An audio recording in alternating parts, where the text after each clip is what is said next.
Hola iglesia, qué lindo día nos regala el Señor para disfrutar de su presencia. Y ustedes se preguntarán, ¿qué está pasando? Eso es lo lindo de hacer iglesia, de vivir momentos únicos, de aprendizajes significativos, cargados de nuevas experiencias. Hemos estado en nuestra serie apologética y en cada celebración habíamos pedido que ustedes realizaran preguntas. Hoy llevaremos 2 tiempos. El primero, respondiendo a sus preguntas. Y segundo, una prédica especial por cierre. Si tú no te has conectado con nosotros ya algún tiempo o lo estás haciendo por primera vez, te preguntarás, ¿y qué es apologética? La apologética, en términos eclesiásticos, es parte de la teología y nos enseña los principios bíblicos para poder defender nuestra fe. Aquí estamos, el equipo pastoral, en esta mañana. Bienvenidos a cada uno de ustedes. Bienvenidos a esta plática. ¿Cómo están? Bien, aquí. Bien. ¿Bien o muy bien? Muy bien. Muy bien. Muy Sí, bien. la verdad que sí. Es un día maravilloso, ¿verdad? Bueno, vamos a empezar con las preguntas. Vamos al tema. Primera pregunta. ¿Por qué debemos defender nuestra fe? Esa es una pregunta bastante interesante. Nos gustaría que el pastor Henry Ortega pueda responder. ¿Por qué debemos defender nuestra fe? ¿Y ahora qué digo? No sé si usted se ha encontrado en cierto momento en defender algo. Y el término de defender es luchar por algo que es razonable, justo y verdadero.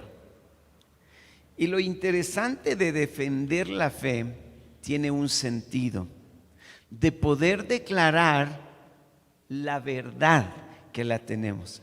Y solo tomando un espacio, recuerda lo que dice la Biblia, y eso hay que tomarlo en consideración y en cuenta, que dice de que el Señor Jesucristo es el camino, la verdad y la vida. ¿Usted cree que el Señor Jesús es el camino, la verdad y la vida? Entonces, mire, interesantemente dice que es la verdad, y cuando habla de la verdad, está hablando de algo que yo debo estar seguro que está sucediendo, de algo que está seguro que estoy viviendo o que he experimentado. Y revisando un poquito la palabra del Señor, yo encontré, si usted quiere apoyarme también y abrir, Primera de Pedro capítulo 3, que nos motiva a ser gente que defienda la fe. Hemos definido de que no estamos defendiendo una religión, sino una relación. Y creo que esto es fundamental, defender la relación, no la religión. Cuando yo defiendo una relación, entonces es lo que yo tengo la verdad. Muchas ocasiones nosotros podemos defender una idea, un deseo, pero otra cosa es defender una verdad, una experiencia que nosotros tenemos. Y mire, allí en Pedro nos hace un descubrimiento acerca de lo que el Señor mismo nos manda. Dice, más también, si alguna cosa padecéis por causa de la justicia, bienaventurados sois. Mire, dice, si alguno de ustedes está padeciendo por algo justo. Dice que el que padece por algo justo, bueno, pero si padece ya por errores, por fracasos, ahí sí aguante las que le vienen.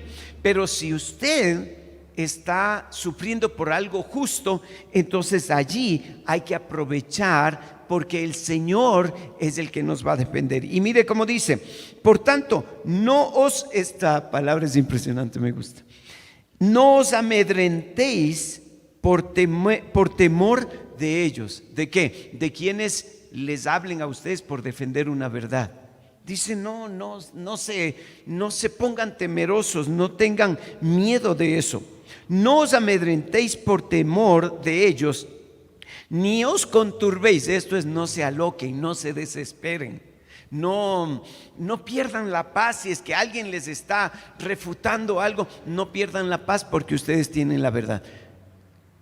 Y cuando dice así, nos concluye, sino santificad a Dios el Señor en vuestros corazones. Nos pide que para defender la verdad debemos tener santificado el corazón a Dios y al Señor. Y dice, y estad siempre preparados estad siempre preparados para presentar defensa.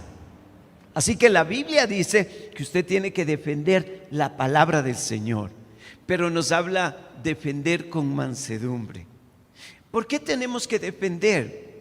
Número uno, porque el Señor nos dice que hay que defender la fe, que hay que defender. Por eso dice, para que presentéis defensa con mansedumbre y reverencia ante todo el que os demande razón de la esperanza que hay en vosotros. Entonces, ¿qué es lo que vamos a defender? Lo que la gente vea en nosotros. Si la gente ve en nosotros gozo y paz, si la gente ve en nosotros que estamos con victoria en medio aún de crisis, de problemas, entonces usted puede defender la fe. Y tal vez para decir, de pronto el resto de pastores quiere apoyar algo, pero dice Isaías, vosotros sois mis testigos. En Isaías 43:10, vosotros sois mis testigos, dice Jehová, y mi siervo que yo escogí para que me conozcáis y creáis. O sea, el Señor nos escoge para que le creamos, y si le creemos y estamos con Él, podemos defender la fe. Y voy a concluir diciendo, no podemos ser indiferentes ante las amenazas contra nuestra fe. Y yo estaba pensando, híjole, hemos visto acerca de la fe todo este tiempo, hemos defendido la fe, pero ahora, ¿qué es lo que tenemos que cuidar? Que ni un milímetro nadie nos haga retroceder. Y pensando en esto, yo decía también algunas cosas sobre toda la serie que hemos venido viendo, anotaba algunos aspectos. Uno debe tener una vida edificada en el conocimiento de la Biblia. Conocer la doctrina cristiana. ¿Cuál es la doctrina? 4 puntales. Cristo salva, sana, bautiza y viene por segunda vez. Les repito, esta es la doctrina de la fraternidad. Cristo salva, sana, bautiza y viene por segunda vez. Así que si alguien le dice, a ver, defiende la fe. ¿Y cuáles son las bases de la fe? Cristo salva, sana, bautiza y viene por segunda vez. Está entonces ya la respuesta. Segunda pregunta, porque el tiempo en televisión corre, ¿verdad? ¿Quiénes están autorizados para defender la fe? Y nos gustaría que el pastor Henry Sash responda.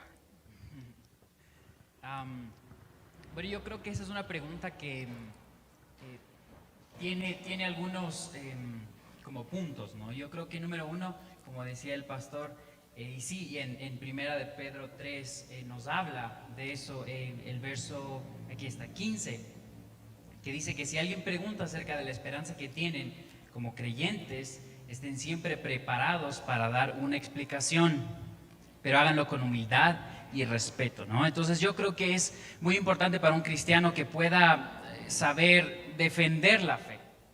Ahora creo que hay que aclarar algo. Dios no necesita ser defendido porque Dios es Dios, ¿verdad? Pero nosotros podemos defender lo que nosotros creemos de una manera, como decía, con humildad. Entonces yo creo que todos debemos estar preparados, pero también hay personas que Dios les ha llamado a hacer como un escrutinio de las escrituras y a ser apólogos, ¿verdad? Porque no todos somos apólogos, no todos somos maestros, no todos somos pastores, no todos cantamos tan lindo como Simoné, ¿verdad? Cada uno tiene su lugar en el cuerpo de Cristo. Entonces tenemos que saber que debemos estar listos, ¿verdad? Como para defender en primera línea, por así decirlo. Pero también hay personas a las cuales nosotros podemos acudir que han sido llamadas o que tienen un llamado, una pasión para saber más acerca de lo que es la apologética, de cómo defender la fe. Y yo creo que aquí es muy importante saber que la fe no es ciega, ¿verdad?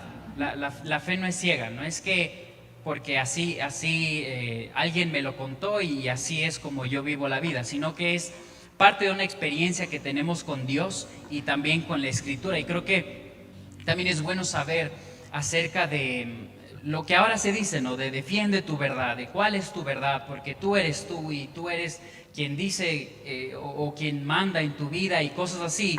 Y yo creo que hasta cierto punto eso es súper saludable, pero también hay que saber entender cuál es la verdad que Dios nos ha dado.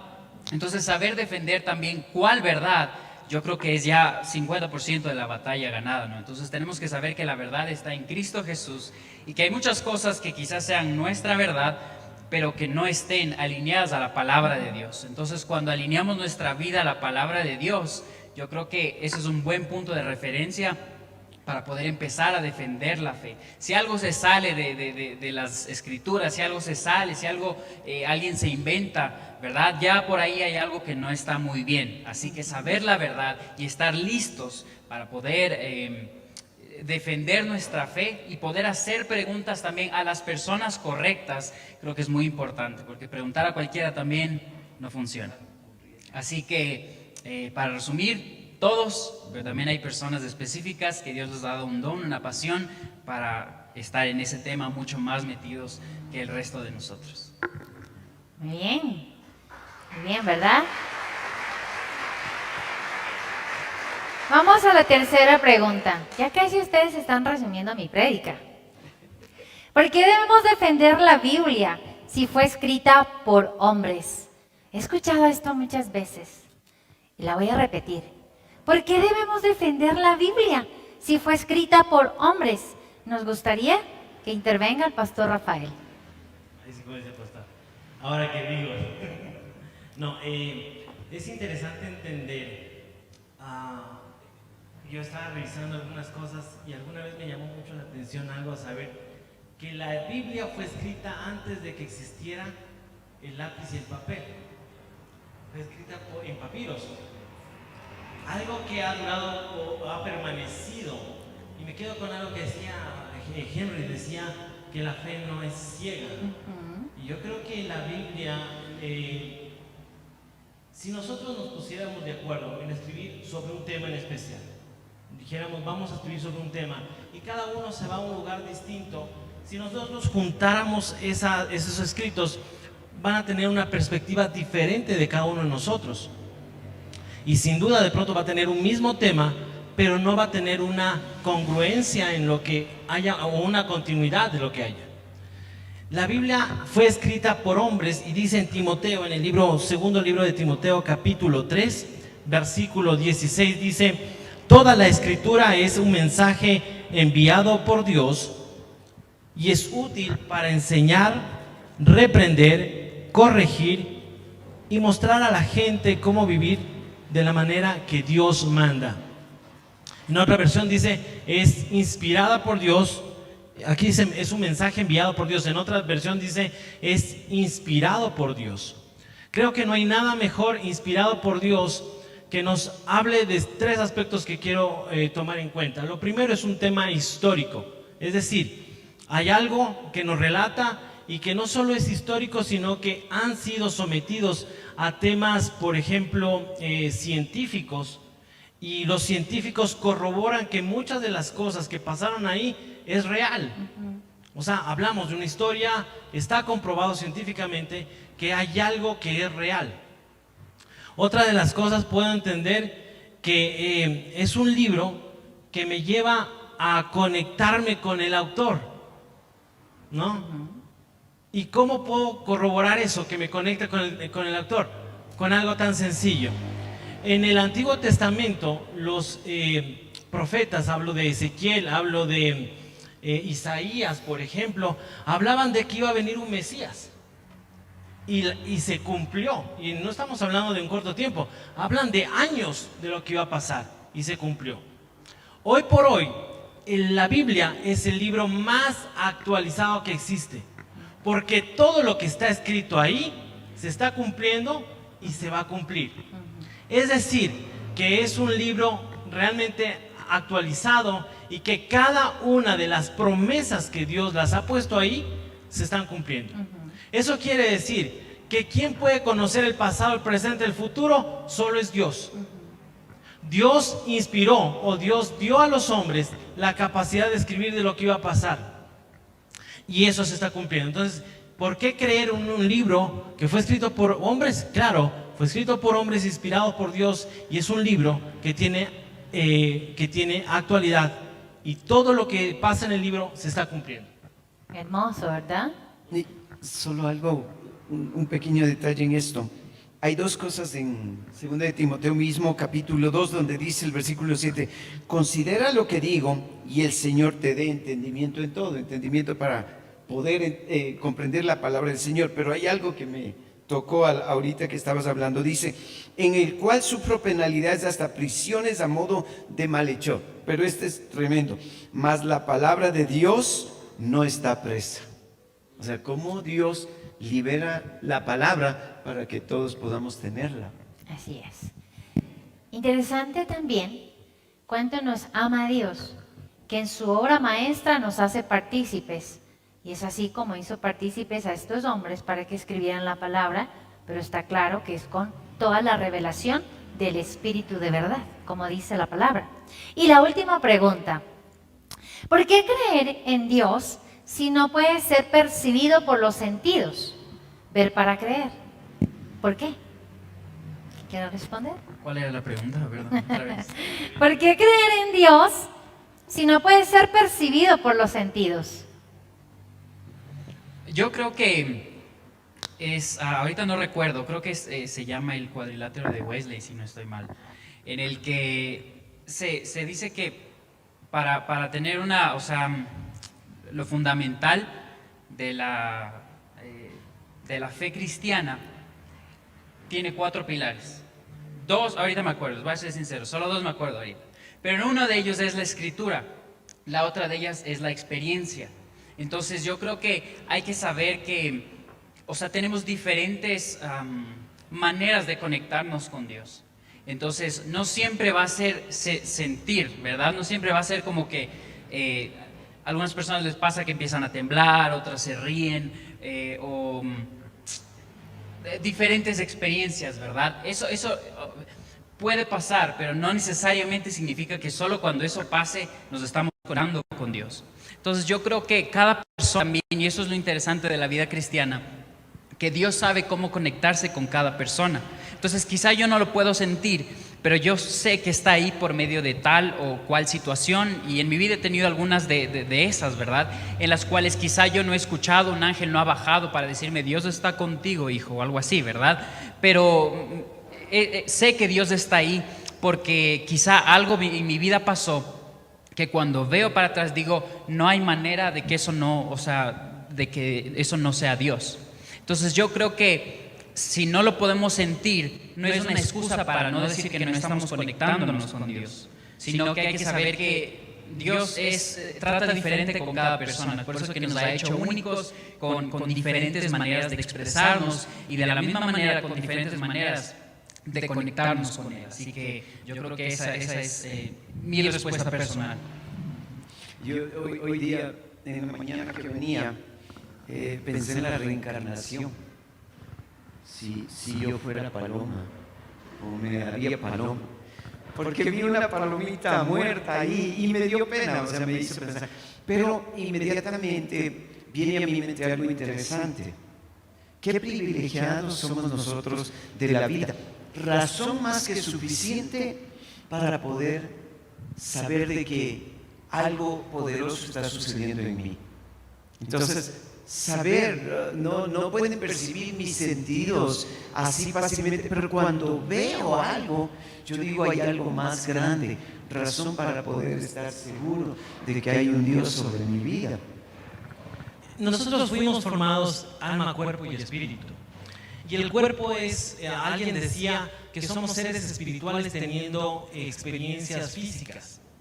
Y las experiencias físicas, aún si nosotros estamos alineados con Dios, las vamos a poder tener. ¿Cómo creer en un Dios si no lo puedo sentir? Pero hay muchas cosas que nos llevan a Él. Espiritualmente hablando, obviamente nos conectamos con Él. Pero físicamente yo creo que muchas veces pasamos tan distraídos con nuestras cosas que nos olvidamos de tener esas experiencias físicas. O sea, Dios puede mostrarse a través de un bello amanecer, de una persona que llega a decirte algo que para ti en ese momento impactó tu vida porque había algo que tú estabas esperando. Entonces muchas veces pasamos tan distraídos en las cosas de pronto que no son tan trascendentales que nos olvidamos de enfocarnos en realmente en vivir eso. Por eso es importante levantarte y decir gracias Dios por cada una de las cosas y valorar cada una de las cosas. Y cuando tú ves, a veces pides al Señor cómo quisiera ayudar a muchas personas o cómo quisiera hacer esto. A veces lo piensas o lo dices en voz alta. Y llegan momentos en el que tú te encuentras con alguien que necesita ayuda. Y son experiencias físicas que te van a poder demostrar no solo tu experiencia con Dios, sino cómo tú también puedes demostrar a Dios a través de los demás. Entonces yo creo, ¿cómo entenderlo? Es eso, es vivir más lo que tú dices. Tú tienes una frase que dice, seamos más intencionales en muchas cosas. Y creo que debemos ser más intencionales al momento de vivir, del momento de un abrazo, del momento de dar una palabra. Creo que es ahí donde nosotros podemos tener esas experiencias físicas, tomando en cuenta que somos formados alma, cuerpo y espíritu, ¿no es cierto? Pero a través de eso yo creo que sí he podido no solo recibir, sino también dar a través del tema físico. Yo creo que cada uno de nosotros podría hablar de esas experiencias porque los sentidos son 5. Y yo creo que muchos hemos vivido experiencias sobrenaturales. Por ejemplo, ¿cómo decir que no lo has sentido cuando tú has sido bautizado con el Espíritu Santo? Has sentido el fuego de la presencia del Señor, que es algo sobrenatural. Hay personas como yo que podemos dar testimonio de la voz audible de Dios cuando te dijo algo, lo hemos vivido. ¿Cómo decir que no lo has sentido cuando en momentos de desconsolación, como yo suelo decir, cuando he pasado por el túnel oscuro o por esos momentos de desesperación y he sentido su abrazo, he sentido cómo ha sostenido mi vida? Así que yo creo que esta pregunta sí tiene respuestas y es precisamente a través de la experiencia y como tú dices, que yo suelo decir, hay que ser intencionales buscando la presencia de Dios. Sí, y también lo que dice el salmista, ¿no? Aunque ande en valle de sombra de muerte, no temeré mal alguno. O sea, ahí está, aún en las circunstancias más complejas, en lo que yo no tengo tal vez ese sentido, pero ahí está el Señor. Cuando estoy en el hecho de la muerte, ya los sentidos van perdiéndose, pero hay algo que vive, que es el Espíritu, lo que dices, ¿no? Cuerpo, alma y espíritu, pero el Espíritu es el que está diciendo Abba Padre. Y es interesante que la Biblia tiene un orden para todo y dice espíritu, alma y cuerpo. Ese es el orden. Quiero agradecerles a ustedes, equipo pastoral, creo que quieren Solo decir quiero algo. cerrar con algo, que hay algo que ha ministrado en mi vida mucho, lo que dice el salmista. Bendice, alma mía, a Jehová. Bendiga todo mi ser su santo nombre y no olvide ninguno de sus beneficios. Así es. Y la otra. Ay, perdón, no te vi. No pasa nada. Sí, es que por eso se llama fe, ¿no? Porque si no, no sería fe. Porque si necesitamos algo para saber que Dios está ahí, entonces no es fe. No estamos caminando por fe. Entonces yo creo que eso es muy importante también saber. Y otra cosa, saliendo solo un poquito de tema, que es importante que aprendamos a decir también no sé. A veces nos da vergüenza cuando alguien nos pregunta algo, ¿verdad? Y ahora, ¿qué decimos? No, digan, mira, no sé, voy a investigar y la próxima semana te lo digo, ¿verdad? Porque no todos lo sabemos, sobre todo en esto de apologética, cuando la gente nos pregunta cosas difíciles, hay que aprender a decir también, no sé, lo voy a investigar y listo, eso. Esta partecita, ¿por qué te abates, oh alma mía? Espera en Dios, porque aún he de alabarte. Qué bárbaro. Ya, eso es todo, cortamos el tiempo entonces, ya. No predicamos hoy, ya es suficiente. Quiero agradecer al equipo pastoral y a cada uno de ustedes por las preguntas. Bueno, vamos a la segunda parte. Qué lindo poder estar aquí y compartir con ustedes. Y qué bello es el Señor al permitirnos conocer mucho más de su presencia. En esta mañana yo quiero hablarles para cerrar, para cerrar este tema, de algo que siempre me llamó la atención. y cautiva mi corazón. Es porque Jesús vino a este mundo. No hay ruta, no hay sendero, no hay camino que nosotros hayamos navegado por donde Dios no nos haya dado una respuesta. Respuestas fundamentales, donde Dios no haya hablado y haya puesto las respuestas a las interrogantes de la vida, porque hay muchas interrogantes. Hay muchas preguntas en los puntos cardinales del mundo y de la vida. El sistema nos bombardea con un montón de ideas y yo diría que en los últimos tiempos mucho más. Pero por eso es necesario que seamos sensibles para saber ubicar a cada una de esas ideas, porque necesitamos defender nuestra fe. Y si no somos sensibles y no sabemos ubicar a cada una de esas ideas, estaremos en serios problemas. Hay que contemplar las bellezas indescriptibles de la palabra y de la verdad de Dios. Porque cuando eso sucede, lo que pasa es que contemplamos el mismo rostro de Dios. Y cuando contemplamos el rostro de Dios, no hay persona que haya pasado por eso, que no haya sido transformada, que no haya sido cambiada, que no haya sido afectada su vida. Hay muchos alegatos sobre la verdad. Necesitamos sensibilidad, discernimiento y conocimiento necesario y básico para defender nuestra fe. Por eso, en esta mañana quiero presentarles el tema, ¿por qué Jesús vino a este mundo? Y no sé si usted se ha hecho esa pregunta, y no sé si usted cree que es una pregunta poderosa, pero yo la creo poderosa. Porque el Salvador del mundo, siendo tan santo, tan puro y tan perfecto, tuvo que venir a este mundo pecaminoso a pagar un precio que no le correspondía para salvarnos a nosotros, que sí somos pecadores. Es una pregunta interesante. Y el libro de Juan la responde, la explica. Para esto nací y para esto vine al mundo. Eso respondió Jesús, pero todavía no está la respuesta completa. ¿Cuál es la respuesta? Muchos podrán decir, porque pues tenía que cumplirse la profecía. Otros dirán, porque había un plan y no era un plan por accidente, un plan bien trazado que tenía que cumplirse. Otros dirán, porque tenía que hacer libre a los cautivos. Otros dirán, porque había que redimir a los pecadores. Y todas estas son respuestas poderosas y todas estas son respuestas válidas, pero esto va mucho más allá todavía, es mucho más gloriosa la respuesta. Y vamos a empezar, para esto, quiero decirles que hoy vamos a recorrer muchas citas bíblicas y tal vez no las alcances a buscar rápidamente, las pondrán en pantalla, pero por lo menos anota la cita para que tú hagas tu propio estudio en casa. Juan 18, 33 al 38. Juan 18 del 33 al 38 y allí encontramos la respuesta. Empezamos por el verso 33. Entonces Pilato volvió a entrar en su residencia y pidió que le trajeran a Jesús. ¿Eres tú el rey de los judíos?, le preguntó. Jesús contestó, ¿lo preguntas por tu propia cuenta o porque otros te han hablado de mí?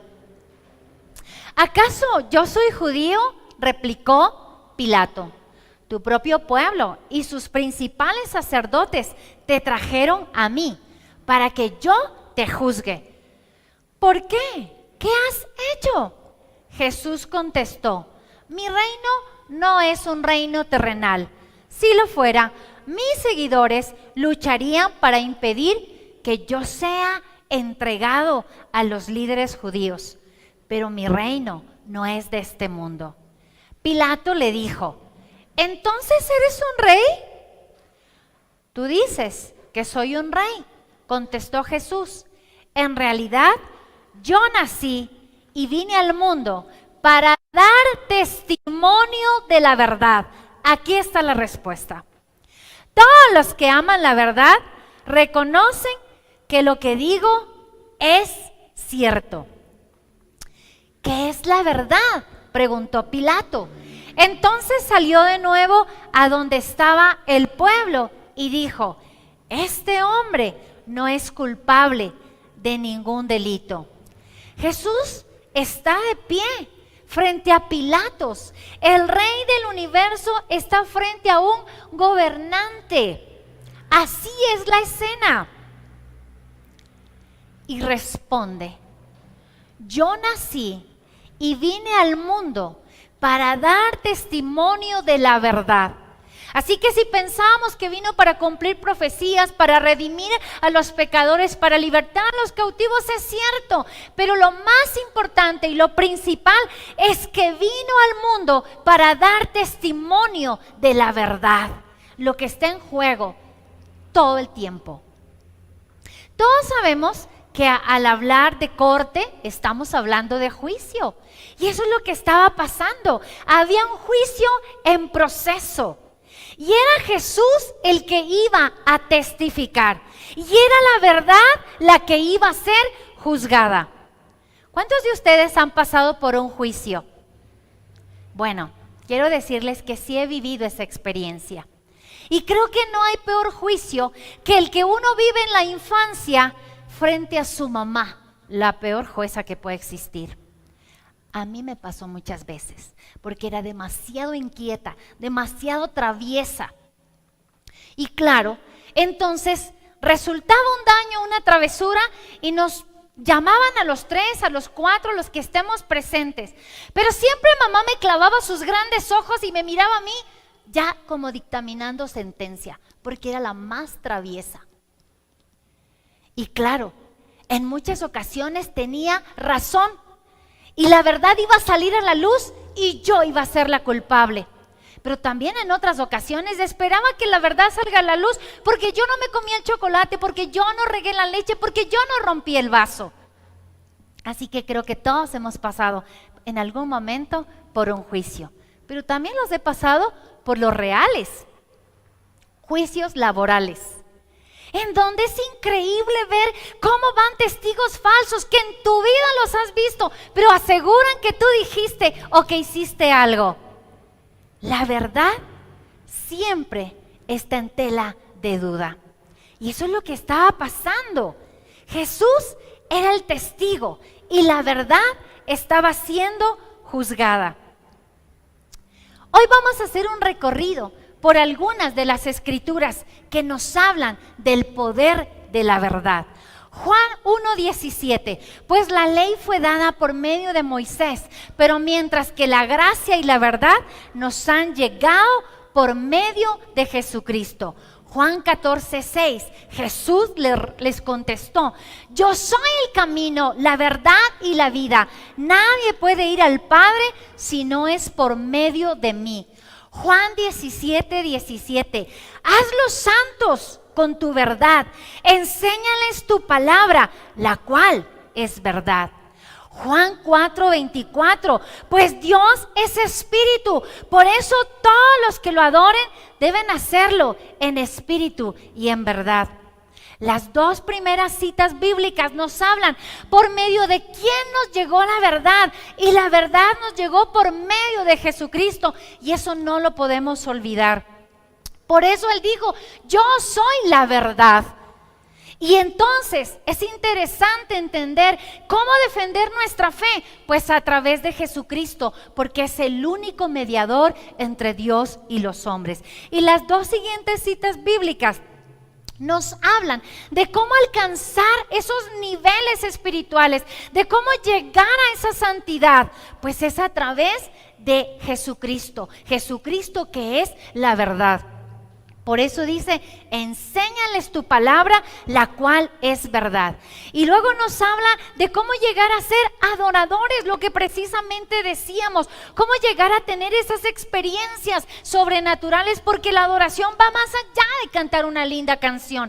La adoración va en sumergirse en su presencia y buscarlo continuamente. Y entonces estaremos adorándolo en espíritu y en verdad.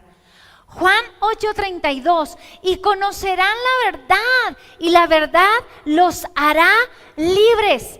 ¿Han sentido alguna vez el peso de una mentira, el peso de un engaño, el peso de una situación?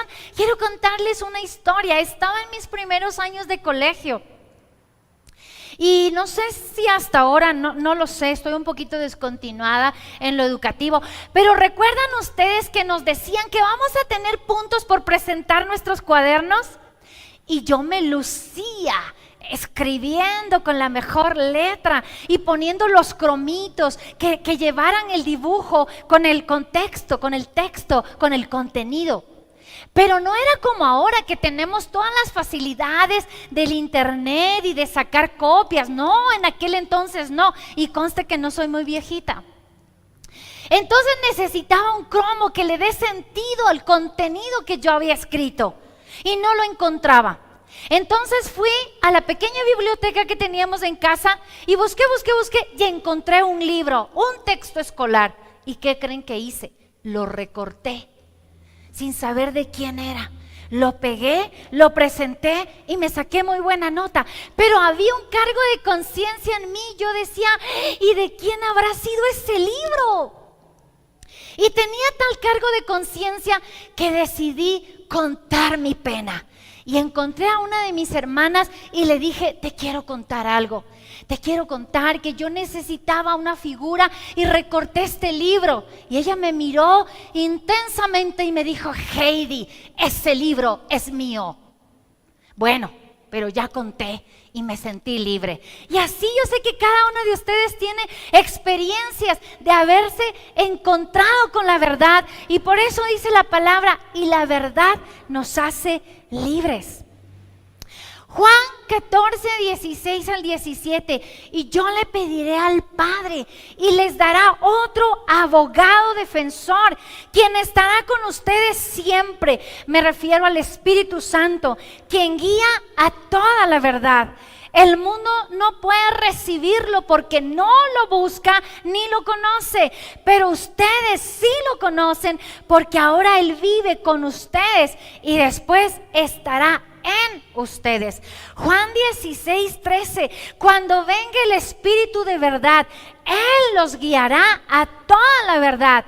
Él no hablará por su propia cuenta, sino que les dirá lo que ha oído y les contará lo que sucederá en el futuro. Estas dos citas bíblicas nos hablan del Espíritu de Dios, pero hay una manera para referirse al Espíritu y dice el Espíritu de verdad. Y no solo eso, no solo que es el Espíritu de verdad, sino que el Espíritu de verdad nos guiará. Y eso es lo interesante. Por eso es que suelo enseñarles que necesitamos tener esa relación tan estrecha y tan íntima con el Espíritu Santo. Yo suelo decir, ¿quieres conocerme? Pregúntale al Espíritu Santo. Uno de mis hijos, no voy a decir, para no meterme en problemas, ¿quién? Decía, pero mami, ¿quién le contó eso? Y yo le decía, el Espíritu Santo, mi mejor aliado, mi mejor amigo. Ya sé que andas haciendo esto y esto y esto. Y decía, ¡ay! Yo que pensé que era alguna vieja chismosa. Pero no, el Espíritu Santo. Y me ha pasado un montón de experiencias donde no he sabido qué hacer, ni siquiera he sabido por qué camino tomar, pero es allí donde el Espíritu de verdad nos guía a hacer lo correcto y a caminar por el camino correcto. Yo acostumbro a enseñarles en casa lo que aprendo y me encantan muchos temas, pero hay unos que me fascinan, como los temas de salud y nutrición. Entonces, cada que yo aprendí, ya casi últimamente no, pero yo aprendí algo y les decía, y no coman así por esto, y no coman la fruta antes de... Y bueno, entonces mi hijo el mayor creo que ya lo tenía yo cansado del tema, y un día empezó a decir, ¿y quién dice? ¿Y quién dice? Para esto también estaba leyendo un libro que se llama Adelgaza 20, y entonces me molestaban y decían, cuando yo les decía algo, me decían, ¿y quién dice? ¿Y quién dice? Y entonces ellos decían, adelgaza 20, adelgaza 20. Y se quedaron con eso. Y cada que yo les digo algo y les cuento algo, ellos dicen, ¿y quién dice? ¿Y quién dice? Y el otro responde, adelgaza 20, adelgaza 20. ¿Qué les quiero decir con esto? ¿Quién dice? ¿Quién te está hablando? ¿Quién está guiando tu vida? ¿Quién está guiando tus pasos? Que cuando te digan quién dice, tú puedas decir el Espíritu de verdad. ¿Quién está guiando tu vida? El Espíritu de verdad. Esa debe ser la consigna de nuestra vida. Otro ejemplo que quiero darles es que nuestro primer hijo presentó problemas de tiroides, así que él vino porque no estaba estudiando acá y lo llevamos a hacer ver y fuimos donde un doctor dramaturgo. Apenas vio los resultados, dijo, wow, el chico está mal, tenemos que operarlo, pero es inmediato, porque usted se imagina que si él se va le puede pasar algo. Y después dicen que las mujeres somos dramáticas. Bueno, mi alma se turbó y enseguida le dije, Espíritu de Dios, ¿qué hacemos? Guíanos. Y el Espíritu me dijo, busquen otras alternativas. Rápido le llamé a un amigo y le digo, mira, esto está pasando. Él es médico, dijo, vénganse para acá. Le sacó exámenes, dijo, no es para tanto. Sin embargo, te voy a poner con una endocrinóloga, que es la especialista, para que vaya la endocrinóloga, lo revisó y dijo, sí, tiene alguna situación, pero no es para tanto. El Espíritu nos guía. ¿Y por qué les cuento esto? Porque ¿a quién estamos escuchando? ¿Quién está guiando tu vida? ¿Quién está guiando tus convicciones? Vamos a seguir. Primera de Timoteo 2, 3 y 4. Esto es bueno y le agrada a Dios nuestro Salvador, quien quiere que todos se salven y lleguen a conocer la verdad. ¿Han escuchado algunos que andan por allí golpeando las puertas diciendo que solo hay un número determinado que van a salvos? ¿Se dan cuenta lo que dice la palabra? Que a Dios le agrada que todos conozcan la verdad y que todos sean salvos. La verdad está ligada con la salvación y eso no lo podemos olvidar. La verdad está ligada con la salvación. Efesios 6, 14 al 17. Mire cómo empieza diciendo este verso bíblico, me encanta. El verso 14 dice, defiendan su posición. ¿Les ha tocado defender su posición?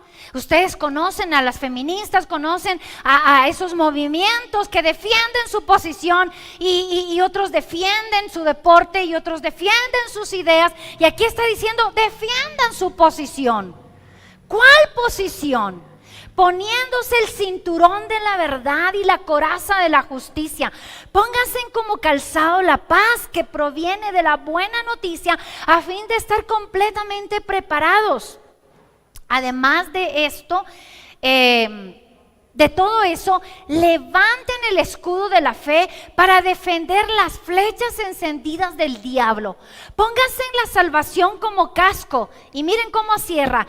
Y tomen la espada del Espíritu, la cual es la palabra de Dios. ¿Por qué usaban cinturón los soldados romanos? El cinturón conocido como cingulum o Balteus sostenía la vaina de la espada del soldado romano. El cinturón proporcionaba un lugar seguro y eficaz para poder mantener la espada durante la batalla. El cinturón militar romano también llegó a simbolizar estatus, sobre todo en el primer siglo. Era pero tan importante llevar el cinturón que muchos soldados lo usaban cuando tenían que estar de guardia y cuando no. Es más, llegó a representar identidad. Y era tan importante que por eso muchos superiores llegaron a utilizarlo como castigo, el quitarles el cinturón, y era una afrenta, era una humillación para el soldado. La posición nuestra como cristianos tiene que ser defendida por nosotros. La identidad de cristianos tiene que estar en nosotros permanentemente y no tiene que ver con llevar la Biblia bajo el brazo. Ya claro, eso no se da porque ahora todo es electrónico, ¿no? Esta porción bíblica que acabamos de leer empieza hablando de la verdad y termina hablando de la palabra de Dios, que es la verdad. ¿Sí se dan cuenta cómo todo se vincula en la palabra del Señor? Primera de Timoteo 6:13. Te encargo delante de Dios, quien da a todos, y delante de Cristo Jesús, que dio un buen testimonio frente a Poncio Pilato. ¿Recuerdan ustedes la primera cita bíblica con la que empezamos, la de Juan? En donde había un juicio. Miren lo que dice ya después en primera de Timoteo 6:3. Te encargo delante de Dios, quien da vida a todos, y delante de Cristo Jesús. Miren lo que dice. Quien dio buen testimonio frente a Poncio Pilatos. ¿Por qué dio buen testimonio? Porque él vino para defender la verdad. Lo que pasó en ese día, lo que pasó en ese momento, marcó la historia. Fue un juicio único de trayectoria eterna, porque la verdad está ligada a la salvación. ¿Cómo reaccionamos los seres humanos ante la verdad? Existe una batalla cósmica que se ha peleado siempre. El debate es quién tiene la verdad y si existe una verdad absoluta. Y la verdad absoluta nos atrapa a todos, aun cuando hay gente que no se complica la vida y dice, yo no me meto en esos temas, yo no quiero hablar. Pero en dado momento de su vida va a llegar esto, va a atraparlos, esta batalla cósmica y el saber si estamos en la verdad. Segunda de Timoteo 4:3-4 dice así: llegará el tiempo en que la gente no escuchará más la sólida y sana enseñanza. Seguirán sus propios deseos y buscarán maestros que les digan lo que sus oídos, escuchen esto, mueren por oír. Rechazarán la verdad e irán tras los mitos. ¿Han escuchado esto? ¿Mito o verdad? En programas nacionales tenemos un programa que dice mito o verdad. ¿Qué es un mito y qué es una verdad? Pero dice aquí que en estos tiempos eso es lo que la gente va a querer, rechazar la verdad y quieren oír lo que les gusta, oír lo que mueren por oír. Por eso es importante aprender cada día de la palabra. La batalla cósmica se ha peleado desde el principio, no ha cambiado, sigue siendo todo lo mismo. Génesis 3. La serpiente era el más astuto de todos los animales salvajes que el Señor Dios había hecho. Cierto día le preguntó a la mujer: ¿de veras Dios les dijo que no deben comer del fruto de ninguno de los árboles del huerto?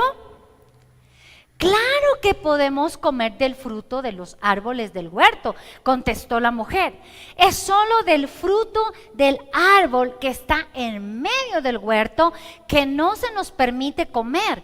Dijo Dios, no deben comer, ni siquiera tocarlo, porque si no, morirán. Verso 4. No morirán, respondió la serpiente a la mujer. Dios sabe que en cuanto coman del fruto, se les abrirá los ojos y serán como Dios en el conocimiento del bien y del mal. Verso 6. La mujer quedó convencida y el resto, ustedes ya conocen la historia. Me impactó esto. La mujer quedó convencida. ¿Cuáles son sus convicciones? ¿Cuáles son nuestras convicciones? ¿Estamos viviendo conforme a nuestras convicciones? Voy a decir algo que suena chistoso y tal vez para muchos fuerte, pero lo escuché hace muchos años atrás de un joven de aquí de la iglesia. Él dijo así, pero con su ego adulterado, como decimos los psicólogos. No existe mujer difícil, sino oreja mal calentada. Fuerte, ¿verdad? Pero ¿qué quiero decir con esto y por qué lo traigo en esta mañana? Porque todos podemos ser así. ¿Quién habla nuestra vida? ¿Quién es el que siempre está trayendo información a nuestra vida? ¿A qué le estamos parando zona, como dirían los jóvenes? ¿A qué le estamos parando bolas? ¿Qué información llega diariamente a nuestra vida? Dice el verso 6, y la mujer quedó convencida. ¿Quién está convenciendo tu vida? ¿Y de qué la está convenciendo? ¿Cuáles son tus convicciones? ¿Quién está rigiendo tu vida? Interesante, ¿verdad? Escuché a un hombre muy sabio y muy preparado decir, la Biblia dice, ayúdate que yo te ayudaré. Y resulta que eso no existe. Así que tengan cuidado con lo que escuchan. Tengan cuidado a quién le prestan sus oídos. Porque Eva prestó los oídos y escuchó lo que no tenía que escuchar. Y la Biblia dice, y la mujer quedó convencida. Segunda de Timoteo 2, 9 al 17 dice así. Debido a que predico esta buena noticia, sufro y estoy encanado como un criminal. Pero la palabra de Dios no puede ser encadenada. Por eso estoy dispuesto a soportar cualquier cosa si esta trae salvación y gloria eterna en Cristo Jesús a los que Dios ha elegido. La siguiente declaración es digna de confianza. Si morimos, con Él también viviremos. Si soportamos privaciones, reinaremos con Él. Si lo negamos, Él nos negará. Si somos infieles, Él permanece fiel, pues Él no puede negar quién es. Recuérdales estas cosas a todos y ordénales que en presencia de Dios, que dejen de pelearse por las palabras. Esos altercados son inútiles y pueden destruir a todos los que lo oyen. Jesús vino para defender la verdad, para ser testigo de la verdad. ¿Y para qué más? Nos salvó. ¿Y para qué más? ¿Para qué estamos aquí? ¿Para qué venimos a la iglesia? ¿Por qué nos llamamos cristianos? ¿Por qué venimos el domingo aquí y no nos vamos a pasear? ¿Qué es esto? ¿Lo ven? ¿Qué forma tiene? Esa es la pregunta. Sí, ya, no me respondieron porque yo hice mal la pregunta. ¿Se dan cuenta el poder de las preguntas? ¿Qué figura tiene esto? Nosotros estábamos muertos en nuestros delitos y pecados, dice la Biblia. Pero el Señor nos saló con cuerdas de amor y nos salvó. Y una vez que nuestro corazón fue sumergido en el poder de la palabra, que es vivificante, que transforma, que sana, que restaura, algo va a suceder. Voy a dejar esto aquí por un momento para continuar. Pero ese es nuestro corazón, ¿ok? Entonces, sigamos. Dice, un obrero aprobado. Esfuérzate para poder presentarte delante de Dios y recibir su aprobación. Sé un buen obrero, alguien que no tiene de qué avergonzarse y que explica correctamente la palabra de verdad. Evita las conversaciones inútiles, necias, que solo llevan a una conducta cada vez más mundana. Ese tipo de conversaciones se extienden como el cáncer, así como en el caso de Himeneo y Fileto. Existe una íntima y estrecha vinculación entre la verdad y la salvación. Aquí lo dijeron, la fe no es ciega. La fe no tiene por qué ser ciega. Por el contrario, cuando la fe y los fundamentos de nuestra fe están basados en la palabra, nuestros ojos se abren a una revelación que antes no teníamos. Miren lo que dice Colosenses 4 del 5 al 6. Anden sabiamente para con los de afuera, aprovechando bien el tiempo, que su conversación sean siempre con gracias, sazonadas como sal, para que sepan cómo deben responder a cada persona. Entonces Jesús vino a defender la verdad. Esa verdad está ligada a la salvación. Nosotros estábamos muertos en nuestros delitos y pecados. Aceptamos a Jesús como nuestro Señor y Salvador. Nuestro corazón fue sumergido en las aguas de su presencia y de su palabra. Y allí Él nos restauró. Y ahora la pregunta es, ¿y para qué? ¿Para qué? ¿Para qué nuestro corazón fue sumergido?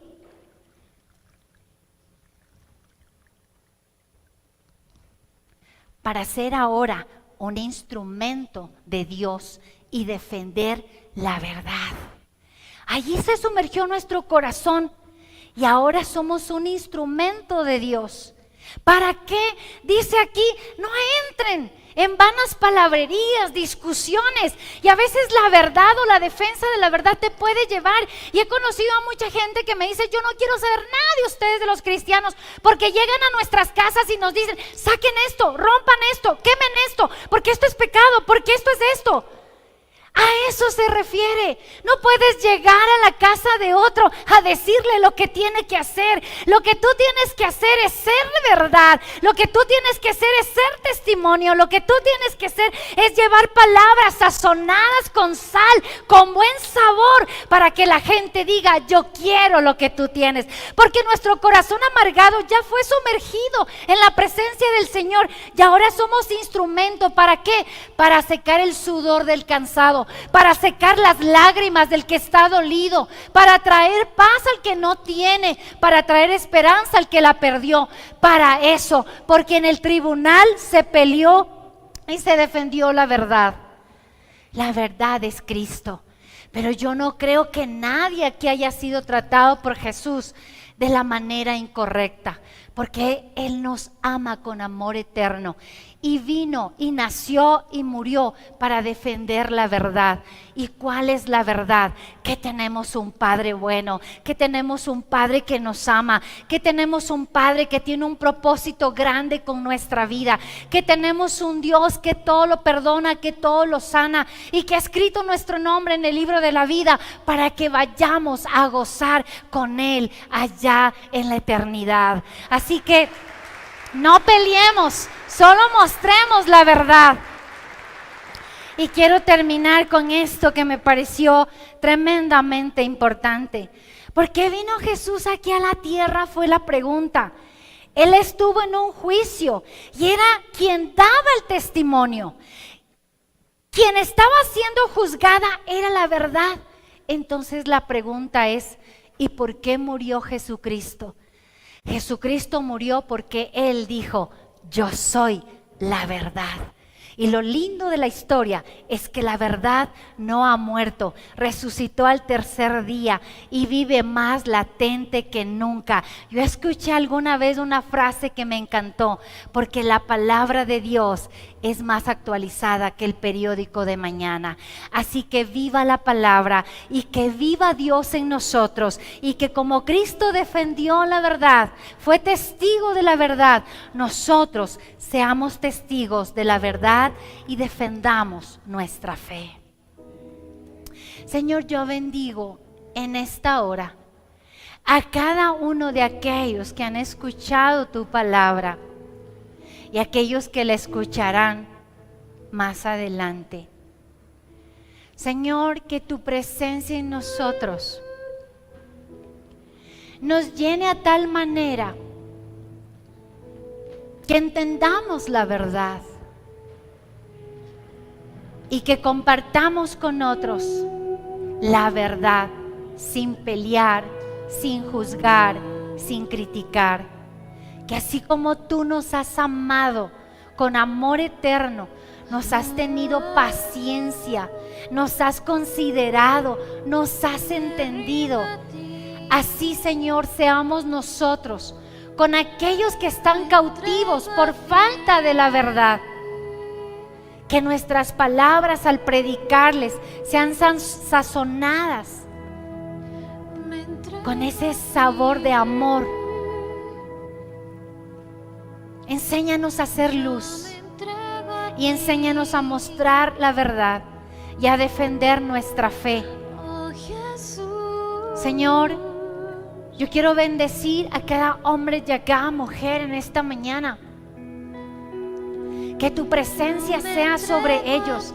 Si alguno ha estado tambaleando acerca de su fe y sus convicciones, que se afirme en ti. Que ame tu palabra y que ame tu presencia, porque esos encuentros traen refrigerio, descanso, revelación, y se manifiesta lo sobrenatural. Si hay alguien aquí que no ha conocido del Señor, si hay alguien aquí que no ha aceptado a Jesús como su Salvador, hoy que te hemos mostrado que Él es el camino, la verdad y la vida, esta es tu oportunidad. Yo no sé si hay alguien aquí y desea hacerlo. Puede levantar su mano. ¿Hay alguien aquí que quiere aceptar a Jesús? O tal vez alguien que está mirándonos por esta transmisión. Pues yo no lo sé, sin embargo quiero orar. Padre, yo bendigo a aquellos que hoy están siendo movidos a aceptarte como su Salvador. Que puedan hacer esta declaración. Yo declaro ser pecador. Confieso haber transgredido tu palabra y no haber vivido en ella. Y hoy me arrepiento. Declaro que tú eres mi Señor y Salvador. Y que como está escrito, hoy escribes mi nombre en el libro de la vida para vida eterna. En el nombre de Jesús. Amén. Si tú hiciste esta oración, escríbenos por nuestras redes para pronto darte seguimiento y consolidar tu vida. Iglesia amada, que Dios les bendiga. Una linda mañana.